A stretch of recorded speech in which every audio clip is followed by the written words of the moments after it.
Assalamualaikum warahmatullahi wabarakatuh. Salam sejahtera bagi kita semua. Dalam kesempatan hari ini kita akan mempelajari mata kuliah desain grafis. Nah, dan untuk kali ini saya Abdurrahman.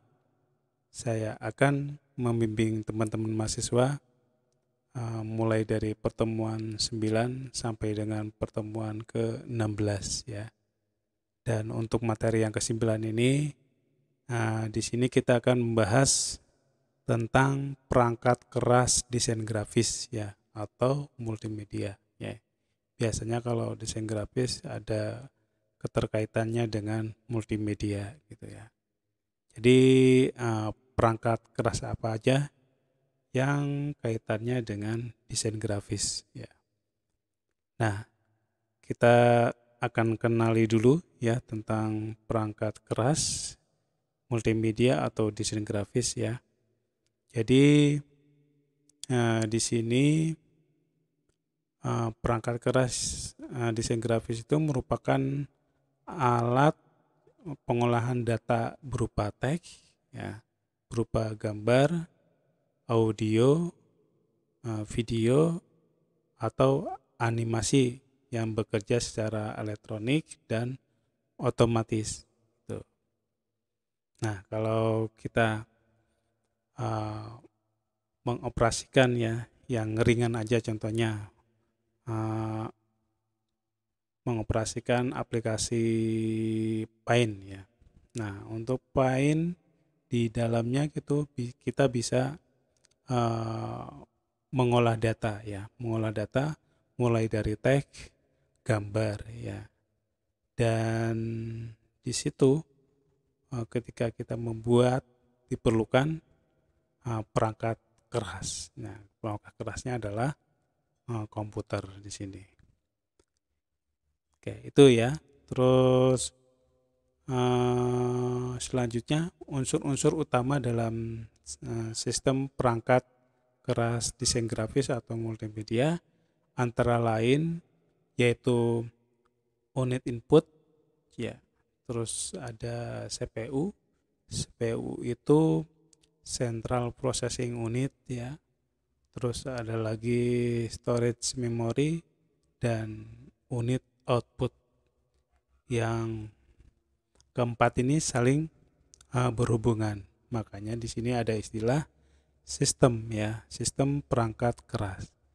Jadi komponen-komponen input, CPU, memori, output saling berinteraksi, berhubungan untuk mencapai satu tujuan di sini. Oke, itu ya.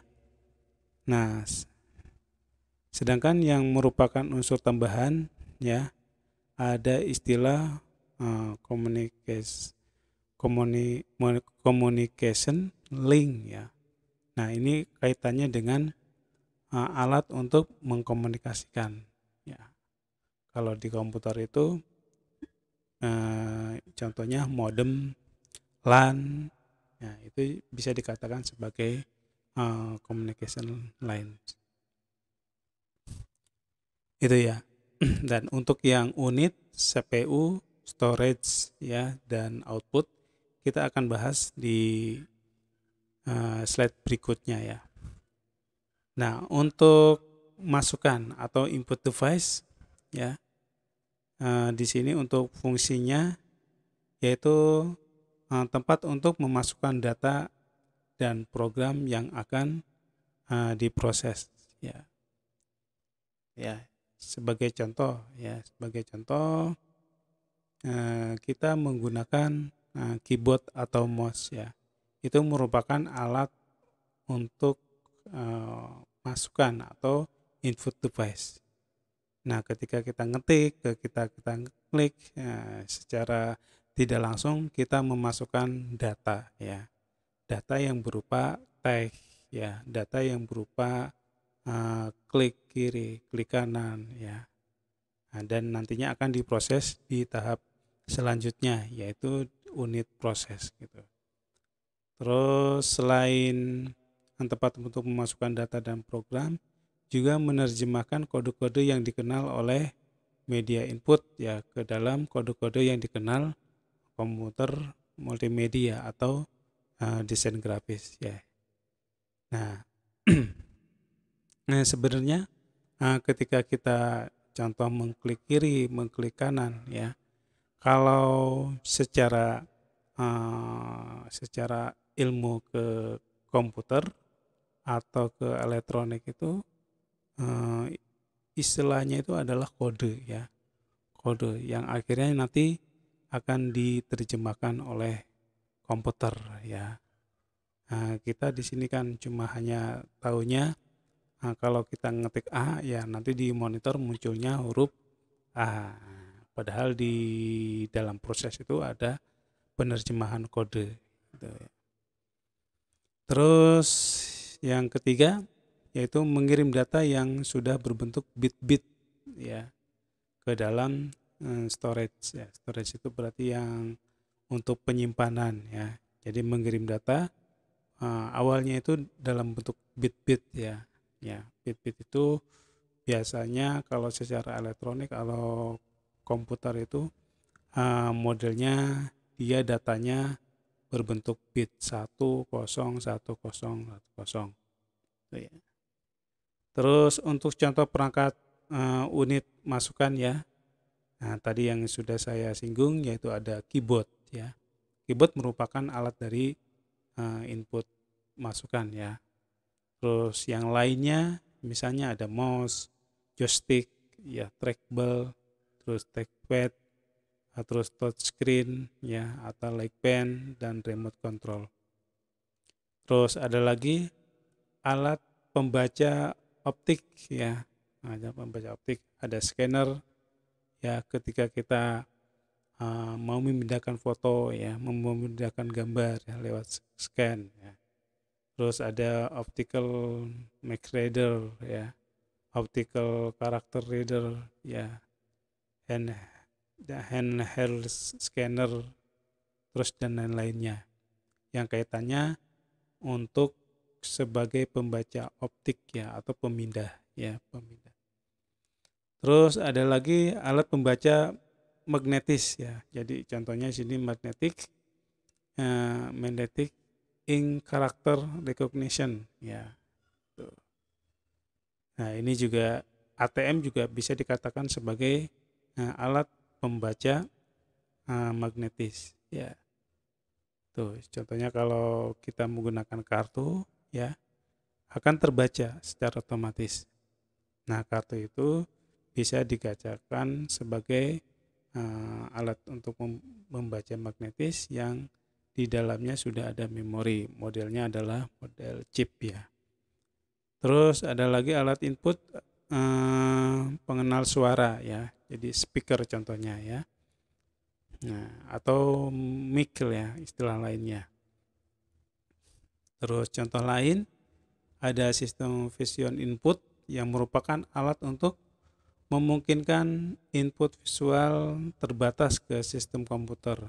Misalnya saat kita membuat SIM ya, surat izin mengemudi ya, ketika di situ difoto terus tanda tangan dengan alat elektronik ya, itu yang merupakan sistem dari vision input. Terus ada kamera digital, mungkin teman-teman mahasiswa sudah paham ya kamera digital ya. Jadi mengambil gambar. Terus ada lagi kamera recorder. Ini juga hampir sama dengan kamera digital tapi bisa merekam ya secara elektronik ya. Yang berupa video, audio nantinya bisa dimainkan di dalam kaset atau maupun komputer. Ada lagi Snappy Video Snapshot ya, yaitu suatu alat penangkapan gambar yang menghubungkan paralel port bagian belakang desktop atau laptop PC. Ya, biasanya itu modelnya pot ya, model-model lama tapi seperti kayak webcam gitu ya. Terus ini webcam rata-rata biasanya menggunakan port USB ya, bukan paralel lagi. Nah, Selanjutnya adalah unit keluaran atau output device ya. Nah, di sini piranti ya, atau perangkat tempat mengeluarkan hasil proses komputer desain grafis atau multimedia yang fungsinya sebagai tempat keluarnya hasil proses dan menerjemahkan bit-bit ke dalam kode yang dikenal sebagai media output ya. Oke, kalau kita lihat di sini ya, outputnya ada printer, ada monitor ya. Itu dikatakan sebagai contoh dari unit keluaran ya. Di sini terkelompok beberapa, yaitu yang pertama alat untuk output tampilan ya. Ini contohnya adalah monitor ya, atau CRT ya, dan sejenisnya ya. Kalau sekarang itu ada LCD, LED ya. Itu kaitannya dengan alat output tampilan. Terus ada alat output untuk cetakan ya, yaitu contohnya printer ya. Nah, terus kalau di kasir itu kan ada cetak cetak kwitansi ya, atau cetak struk ya. Itu juga salah satu alat output cetakan. Terus ada lagi kelompok yang ketiga, alat output grafik presentasi ya. Jadi contoh dari alat ini adalah LCD projector ya. Kayak mungkin teman-teman mahasiswa sudah tahu ya, LCD projector ketika dosen atau guru mempresentasikan biasanya outputnya menggunakan ini ya, output grafik presentasi. Terus yang lainnya dikelompokkan untuk output suara ya, output suara. Nah, sini contohnya ada voice response ya. Jadi digunakan untuk reproduksi suara manusia dan lainnya ya. Jadi voice response, atau istilah lainnya adalah ini ya, speaker yang ada inputnya juga. Terus ada unit speech sintesis ya. Jadi ini melakukan konversi dari data mentah ke elektronik, menghasilkan suara yang dikenal dalam lingkup mikrokomputer gitu. Ini konversi ya. Jadi yang tadinya suara rekaman ya dari HP, kita proses di komputer, akhirnya dia keluar dengan bentuk MP3 ya, atau yang lainnya. Terus output yang lain ya, kalau ini khusus untuk yang keluaran, ini input output. Jadi fungsinya dua ya, ada input dan ada output ya. Contohnya terminal yang merupakan alat yang dapat berfungsi sebagai alat input dan output ya. Oke, ini contohnya di sini ada terminal kayak semacam video display terminal ya. Nah, itu kalau di elektronik itu namanya untuk semacam paralel gitu ya. Jadi nanti ada untuk input videonya, ada output videonya ya, tuh. Dan yang X terminal dan telepon juga bisa dikatakan sebagai input dan output. Terus ada lagi contohnya ini ya, contohnya ATM ya. ATM juga ada inputnya dan ada outputnya ya. Inputnya ya ketika kita saat memasukkan kartu ya, terus mengetik, memasukkan PIN, dan akan keluar outputnya dengan tampilan yang sesuai dengan perintah gitu. Terus ada lagi di sini alat input dan output audio ya, dari audio add-on card ya, atau mini interface yang dapat disisipkan pada motherboard atau Mac ya. Biasanya ini di komputer ya. Itu jadi alat khusus di dalamnya ya. Terus ada lagi input output yang merupakan sama ya, video add-on card yang disisipkan pada motherboard PC dan Mac ya. Ini contohnya video capture card ya. Contohnya kalau kita sudah merekam menggunakan handycam ya. Biasanya handycam yang lama ya. Handycam lama dibutuhkan dengan alat seperti ini di dalam motherboard atau di dalam komputer ya, video capture card. Terus penyimpanan ya. Nah, kalau teman-teman mahasiswa kalau kaitannya dengan penyimpanan di komputer sudah paham ya. Ada yang internal, ada yang eksternal. Kalau di HP juga sama ya, ada yang internal dan eksternalnya ya. Oke, ini contohnya ya. Ada hard disk, ada CD-ROM, optical drive ya, ada flash disk, USB, ada floppy disk. Nah, ini merupakan alat penyimpanan atau storage memory. Nah, kalau yang internal di sini penyimpanan yang berhubungan langsung dengan Central Processing Unit atau CPU ya. Nah, CPU. Contohnya kalau di komputer itu hard disk ya.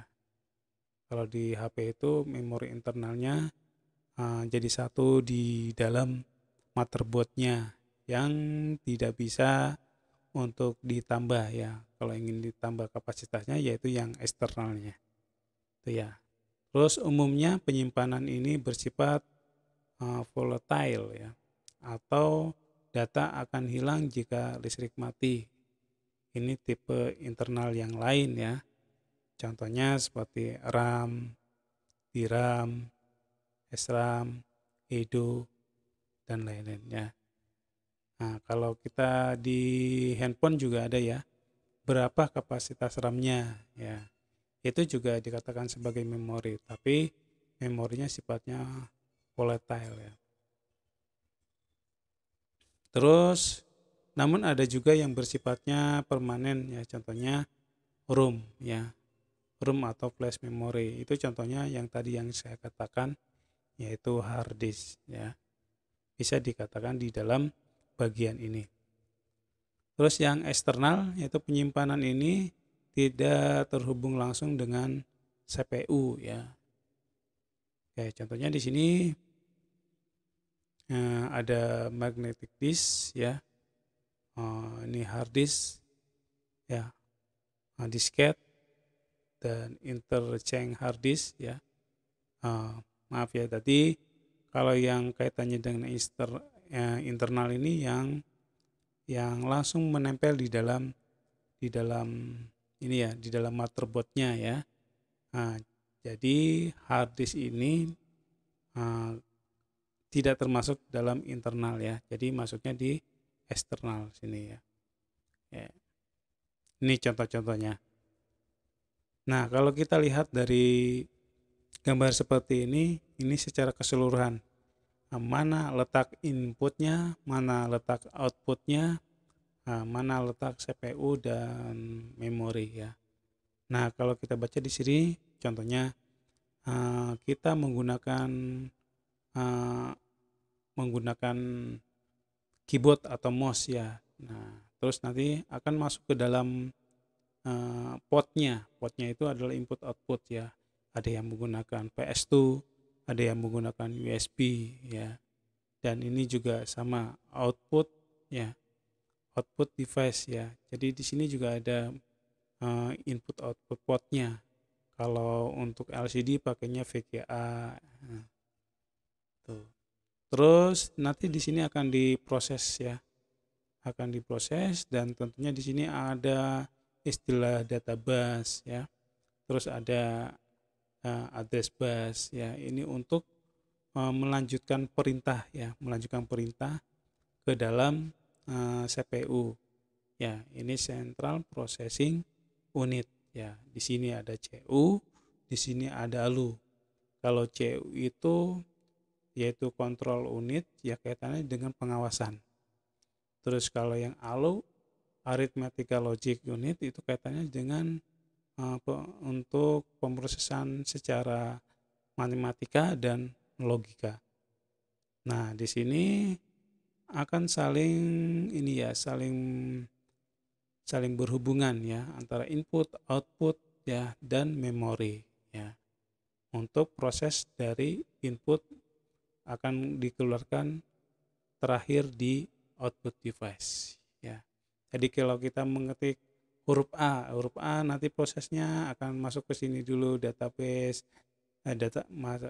database terus masuk ke CPU, terus akan diproses di sini, akan masuk ke memori dulu ya, memorinya ada yang permanen ada yang tidak. Nah setelah itu nanti outputnya akan keluar di monitor huruf A gitu.